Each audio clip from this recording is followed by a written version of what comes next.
Hi, you can call me Burp, and yes, I play Genshin Impact. Genshin Impact provides many opportunities to make fun, effective team builds. But there's a combination of characters that, over my experience, reliably eliminates hordes of pesky hiller trolls, tricky treasure hoarders, and also annoying fungi that I haven't seen on my end. Who might these two be? Introducing what I like to nickname Barbenheimer, a combo that is created using characters that the game gives for free and improved by some of the more advanced characters. As it is, well, a Hydrocaster and select few electric characters. Because my luck on banners, I'll be using this combo using Barbara, as well as using the combination with two electric characters that I know this work with. In theory, however, this should work with any Hydrocaster. Step 1, get a Hydrocaster and an electric character that adds electric damage to their attacks as a passive localized aura, so to speak. Think along the lines of Electro Traveler's Bellowing Thunder, which is a good way to go if you're free to play a person that hasn't gotten a lot of other electric characters, or Beto's Doorbreaker ability. These effects will remain active for whichever character is, well, currently active, which in turn turns this teeny little water blaster attack into the Wrath of Thor. For more specifics, using Electro Traveler versus Beto has yielded me with different results. Bellowing Thunder usually lasts 12 seconds and sends out lightning strikes every 0.5 seconds, yet has an arguably slower recharge time due to this traveling skill having a cooldown for over 13 seconds. Stormbreaker, on the other hand, lasts for 15 seconds and additionally comes with a projective shield, albeit only able to send one lightning strike every second. This base damage, though, is significantly higher than Bellowing Thunder. There are just some pros and cons that need to be considered when doing this. Step 2. Let's now set up our Hydrocaster for maximum damage potential. For a weapon, I decided to go with Map of Mars because its passive ability allows extra damage boost ranging from 8% to 16% whenever the caster makes an elemental reaction. Guess what? This entire build is like a never-ending machine gun of electric charge damage, so you're hitting electric reactions all the dang time. There's two viable options for the Hydrocaster's artifacts from what I've experimented with, and for somebody like me who found it much easier to run through the entire game to fall and tame before braving the slip of Dragonspine, and they are a healer, however you pronounce it, the Hunter set is a good artifact set for doing that. It increases the current hit rate when your health goes up or down, which makes it handy for Barbara as, well, she's a healer. Fire of the Depths, however, is going to give you a consistent 15% damage bonus on the 2 artifact set and an additional 30 damage boost after using a skill with the 4 artifact set. It's a pain to go the extra mile, but a worthwhile one.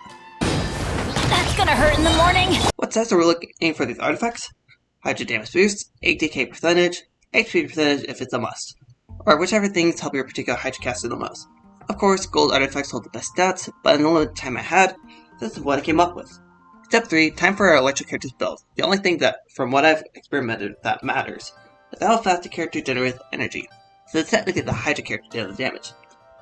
I have yet to conclude whether electric damage artifacts are of aid with the particular electric character in question, as, well, again, it's not technically them deal the damage. The quicker they use the elemental burst, the better. I'll admit that I'll be a settler for when I typically do my builds and stuff, as I have a rounded team prepared for a lot of different situations rather than capitalizing on one particular build, but for what I've been using recently, generating particles hasn't been a problem. Using this build is quite simple, as it consists of the electric character using their burst and switching to the Hydro character. Remember, electric charge is best used on targets with Hydro applied to them for chain damage.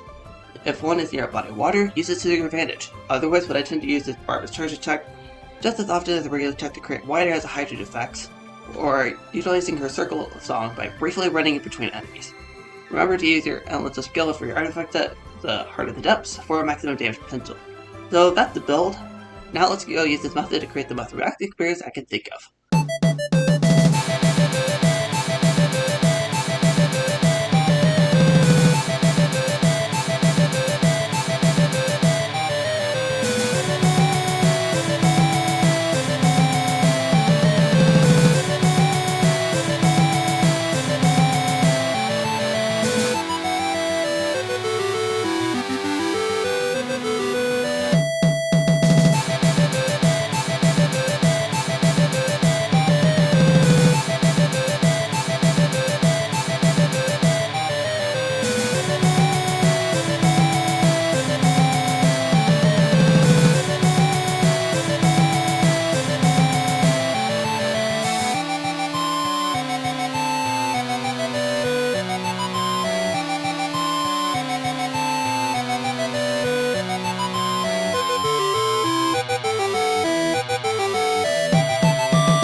in a piece. Thank you so much for watching. I hope this build is helpful for your playstyle, as the Electro pairing can work as casters and even archers elements aligned correctly.